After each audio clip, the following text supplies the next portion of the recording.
an Alaska couple who was allegedly involved in the January 6th Capitol Hill riots had their home raided by the FBI very recently. It just happened late April. And so we're going to go through this story. Not only are we going to sort of flesh out some background here, what happened with this couple, well, we're also going to look at the affidavit that was submitted into the Alaskan Federal District Court that justified the basis for the home raid. And what they were looking for was Nancy Pelosi's laptop. But lo and behold, it wasn't there. Why? Because they had the wrong identity. They had the wrong couple entirely.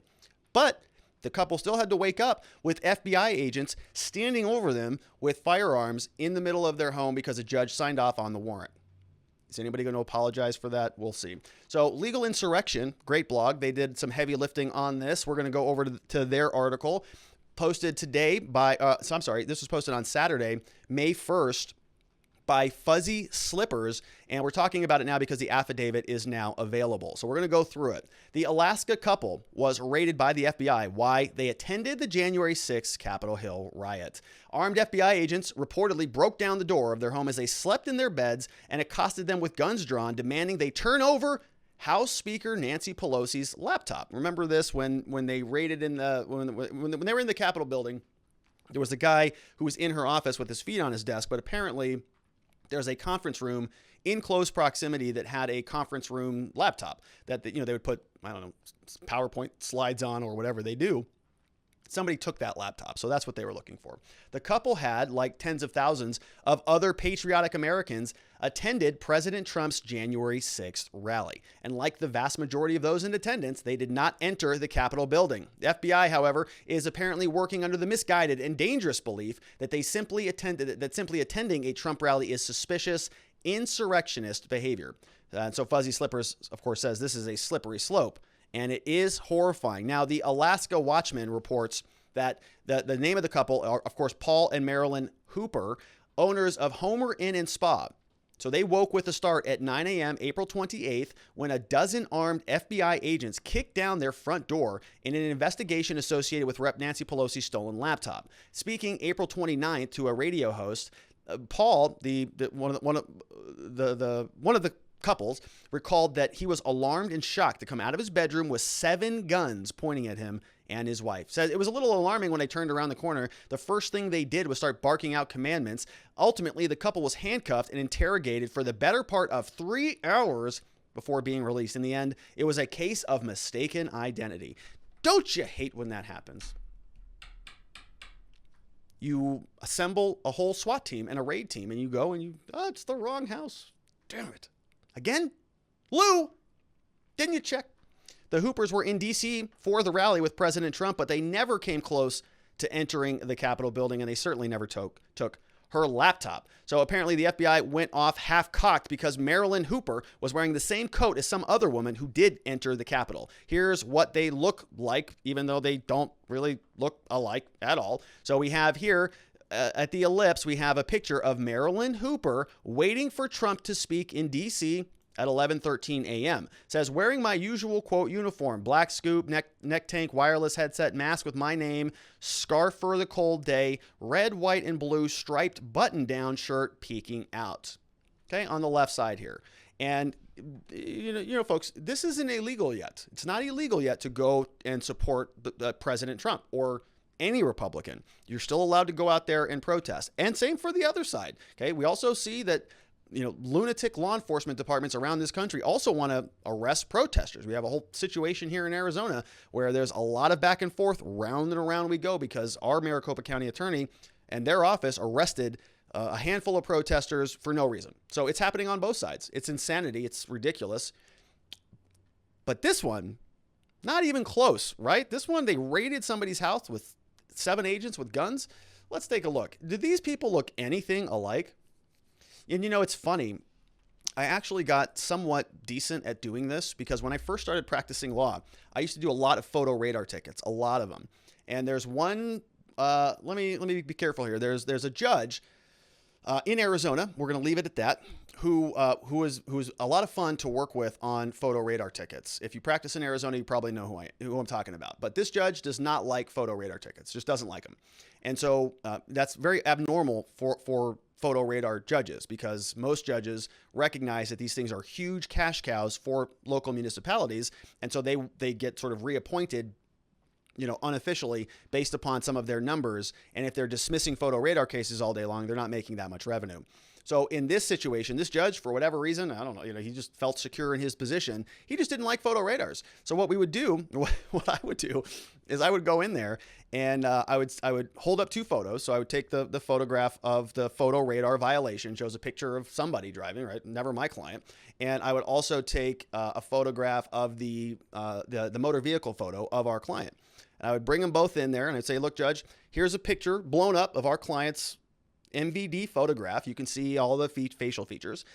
And I'd blow it up and I would say, okay, well, we compare it to the photograph that the government is providing us. And so I would sort of blow that up also. And it would kind of look like this. So this one obviously is sort of much more pixelated than the other one. And when you blow this up, you're going to see that there are some, you're going to see some really sort of grayed areas. It gets very blurry and sort of pixelated because it's not a high resolution image. So when you blow it up, it sort of just looks like a color blob. And so what you do then is you compare and contrast the two photographs. So you would go over here and you would say, okay, look, so this woman right here looks like the earlobe actually has a detachment. So right here we have a little bit of a blank space, blank space right here. This woman does not. This earlobe looks attached right here. So obviously this is just clearly not the same person, right? It just isn't. Then you'd also say, okay, well, let's take a look at the eyebrows. And so you blow this up and you say, okay, so right here we have about an inch in. Then we have sort of a bizarre little, northern protrusion going up north, and it looks like there's kind of a clear delineation here on the eyebrows, like there's an actual crease here.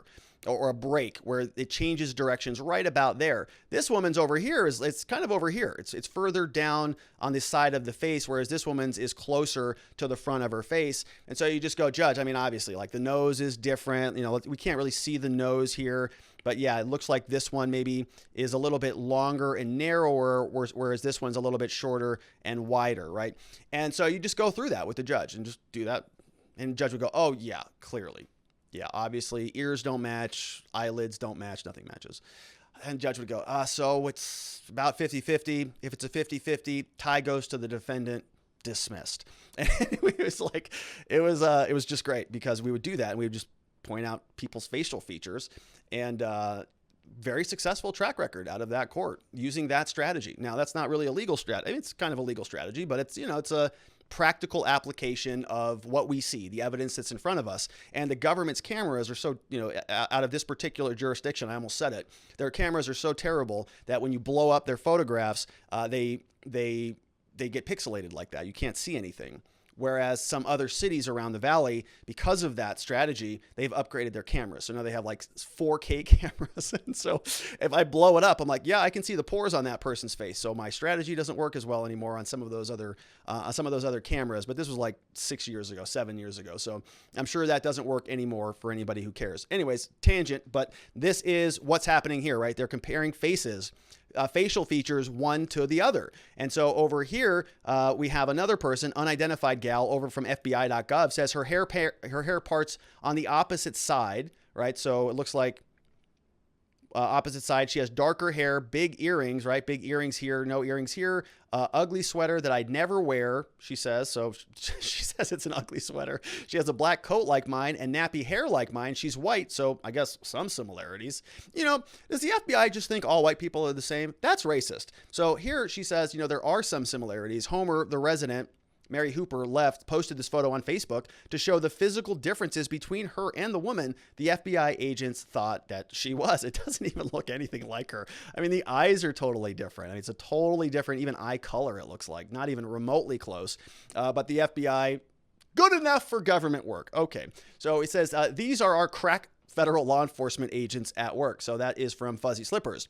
What a shameful disgrace. The Alaska Watchman continues. Paul said the agents ransacked the house, left a huge hole in his front door, which they offered to replace. Hoopers were in D.C., but only to, quote, peacefully protest. That's what we were there for. He said, we never broke any laws. In fact, he said they never even entered the Capitol building. They were almost 100 yards away. Agents showed Paul a photo of the woman who did enter the Capitol and asked if that was his wife. They had the same coat on. He said, my wife is much better looking than that. Good for him. While separated from her husband, Marilyn was told agents was told why they were at her home. They said, "We're here for Nancy Pelosi's laptop. So I guess it was stolen and is still at large," she said. The agents then claimed they had positively identified Marilyn as being in the Capitol building and that they wanted to know who she was working with. When repeatedly told she was the woman in the photo, she responded saying, "I would like to know how I split myself into 2 locations because I didn't know I had that power." Good for her. So first of all, remember to not talk to law enforcement officials in these situations. Now, luckily no repercussions came out of this thing, but what if they said, "Well, we don't believe you. We think you are that woman and that you've done something with this laptop"? Okay, well, they get taken into custody and now they're dragged out of their houses. So they got lucky that they were able to sort this out, but that doesn't happen all the time. First photo agents showed her was very fuzzy and depicted a woman wearing a similar coat. They showed her a picture of the photo of the woman's face. She told them, "Oh, that's obviously not me. Why didn't you show me that photo to start with?" The woman in the photo has detached earlobes, which is exactly what I pointed out. Marilyn's are attached, she said. So check the earlobes. There are 2 things you want to check on facial features. One is going to be the earlobes. Some people's will attach down to the base of their skin on the side of their jawline. And the other thing that you want to check when you're doing quick facial analysis is the widow's peak right here. You see, I've got a pretty good one. I've got a very pronounced widow's peak. It's a point right here. So a lot of people don't have that. So they'll just have sort of a square line even across the board. So if you want to just, quick and dirty, are the ears attached? Do they have a widow's peak? Then you can hone in on some of the other specifics on nose, eyes, and all that stuff. So at no point was the couple read their Miranda rights or charged with a crime. The agents left after 3 hours without offering an apology. They also took her phones and laptop. These are such garbage people. The agents suggested that she was lying and not cooperated. At some point, this madness has to stop, says Fuzzy Slippers. Simply attending the sitting president's rally is not a crime, federal or otherwise. But this government's Trump derangement is completely out of control. Actually, let me amend that. None of this is about Trump per se. What it's really about is silencing and terrifying through government power any non-woke American who refuses to toe the regressive ideological line. Fuzzy Slippers, legal insurrection. Go check them out. Let's go through the search warrant so we can take a quick look at what is happening here. We have the application filed in the United States District Court for the District of Alaska. Application for a search warrant. What are they looking for? Evidence of a crime, contraband, property designated for use, intended for use. Let's see. The offense description. What do they say? Knowingly enter or remain and with the intent to impede or disrupt the orderly conduct of government business or official functions, unlawful entry at the Capitol buildings with the intent to impede or disturb a session of Congress. All right. So we have an affidavit. We're going to go through that. We see the different code sections that they're investigating. And this was signed off on by a judge, Honorable Matthew M. Scoble is what it looked like. City and State, Anchorage, Alaska, signed off on April 22nd. So let's get into this. The affidavit in support of a search warrant signed off on by Wendy Terry. So who is she with? She is with the United States requests the authority to seize. I'm a special agent with the FBI. I'm assigned to Anchorage. I have been investigate terrorist organizations during my time, violent crime squad. Prior to June 2014, employed with a police department. Since joining the FBI, I received formal training at Quantico, Virginia, 5-month course, hundreds of hours of instructions, numerous investigations, and the facts here come from my personal observations, training, and experience. Got it. Probable cause. The FBI, U.S. Capitol Police, and others were assisting law enforcement agencies in investigating a riot related to the Capitol building. We got the Capitol building stuff, 580,000 square feet, January 6th. It was closed to the members of the public, got all that. As the proceedings continued in both the House and the Senate, Vice President Pence was present. 1 p.m., known individuals broke through the lines. 1:30, U.S. Capitol Police were there. Then we have media reported showing a group of individuals outside the Capitol chanting, "Hang Mike Pence." I know from this investigation that some individuals believe Pence possessed the ability to prevent the certification of the election. Then we have here photograph 225B, 225A. And this is basically what we're talking about. So this woman looks like she was in there. On January 10th, we have Paul Heuper posted on Instagram, Marilyn approaching the Capitol. As patriots, there is a righteous revolution to take back our country. Keep praying. We are only getting stronger and will not quit until our country is restored. There was a once-in-a-lifetime experience to be surrounded by a million patriots who love this country, something I'll never forget. Stop the steal. Okay, so that was posted. Paul Heuper posted that. Now we also have here, let's take a look. We also have this picture. We have this picture here. FBI special agent reviewed the surveillance footage. So this is from Paul, who posted this. Discovered Marilyn Heuper is also on video between 239, 246 in the rotunda interior door. So they're just basically saying that this is them right now, right? Leading into the balcony, Marilyn Heuper enters the Speaker of the House's office. So they're saying right there, right? Go to that video, you'll see it, is what they're saying. Here's another image. We have another image. So they're taking pictures from inside the Capitol building, but I'm having a difficult time finding Marilyn anywhere. Don't see her here. Don't really see her here. On January 6th, she is seen in a video recorded by a bystander in Speaker Pelosi's office in the Capitol. Video shows Marilyn Hueper, except it doesn't, reach in from outside the captured area of the recording, disconnect the laptop, hand back her gloves to an unknown male. Once her cable was removed from the laptop, the recording ended. The device taken was an HP ProBook 640 G5 i5 laptop. Marilyn Hueper, you can see here, which is not Marilyn Hueper, is walking, leading to the hallway. She reaches her hand out, metallic ring on her right hand. So they're looking for identification stuff. She's also seen a pair of black gloves in her hands, same jacket, both rings. They got the laptop. So here, right, so this looks like the same hand because we're matching it here. We have the same creases on the jacket, and presumably you're going to see some of the same rings that you'll see over here. So it says they got the laptop, right? So they got that. We have here, there's the ring right there, and the same creases on the jacket, which definitely look like they match this here and this here. Clear that up. Yeah, we can see that. All right, so then we have a Department Motor Vehicle query revealed the driver's license photograph belonging to Marilyn Heuper. This is exactly what I did with my photo radar tickets. The FBI confirmed the women in photograph 225A and B was Marilyn Heuper by comparing her driver's license photo. Then she was served, the provider was served with a preservation letter related to Instagram, controlled by Facebook. So they get those documents. Grand jury subpoena was served to provider to get access to that. Department of Motor Vehicle also looked up Paul Hueper. Marilyn Heuper was identified by a third party as a person in an FBI Bolo photographs. Witness number 2 known and confirmed she is in person. All right. So the identification of subject premises. Database shows that Marilyn Heuper last applied for permanent fund dividend. And we have an address. They live at the subject premises. So this is apparently a house. This is the property to be searched. They've got rooms for rent in this property. Here's what they want to take. Following items to be searched and seized for the property listed: clothing, jewelry, the ProBook laptop, which obviously was not there. Any other property which was stolen, which was obviously not there. Any containers, photographs, images, records, computer records, information to be seized, all of it, which is irrelevant because they have the wrong person. All right, well, I would have liked to have seen a copy of that MVD photograph in there because I would have really liked to have seen what they were comparing it to. Now, notice they didn't include that. Why not? Well, I don't know why. Maybe because it doesn't look like the same person, because it's not the same person. But they submitted the evidence of the surveillance photographs. Where's the MVD photograph so that we can match the two? Just like you would do in a simple photo radar case. But I don't. Maybe the FBI, maybe that's too much. We have questions from watchingthewatchers.locals.com. First one in the house is from Sharon Quidney. It says, so how much do you think this couple can get when they slap them with a humongous lawsuit?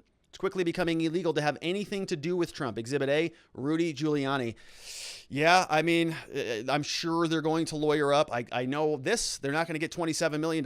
That's for sure. We have Leafy Bug in the house. Says, I heard in an interview with this couple that the FBI team knocked on their door early in the morning. There was no answer. Apparently, their bedroom is at the back of the house, so the feds went and got breakfast, came back at 9 a.m., and decided to break the door down.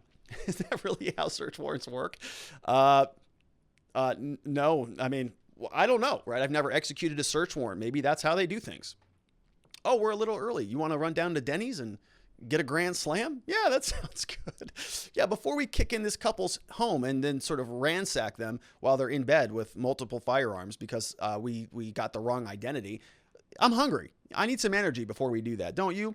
Berensky says, if everyone in the FBI and CIA are POC and gender fluid, maybe all CIS white people look the same. That's a good point. It's hard to tell, you know. Oh, no, I know. It's hard. I know. It's confusing. It's really complicated these days. We have our last question on this segment comes from Nadar Blasier. Says, I want to know where these supposed pro-America and pro-freedom lawyers are at. If this was the left's people being locked up, lawyers would be lined up for a mile to work pro bono. The lack of effort from the, quote, right is exactly why the left is so dominant. That comes from Nadar Blasier. It's a good point. Nadar, I've been saying this. I've been saying this since the election happened. I've been saying that the Republicans are getting their A's handed to them hand over fist. It's embarrassing how bad their legal team is. Now, I'm trying to do my small part in this thing by sort of talking about these issues, and it's not a left or right thing for me. It's a government thing. This is the government that came into these people's houses, I think unjustifiably, because of a boneheaded error. And there should be consequences for that. And if they did that for Antifa, I would also be angry about it. But they don't, because they're picking on one particular demographic at this moment in time. All right, next up. Great questions. Thank you for those. Those are coming from watchingthewatchers.locals.com. And we got one more segment of the day. We're talking about Rayshard Brooks.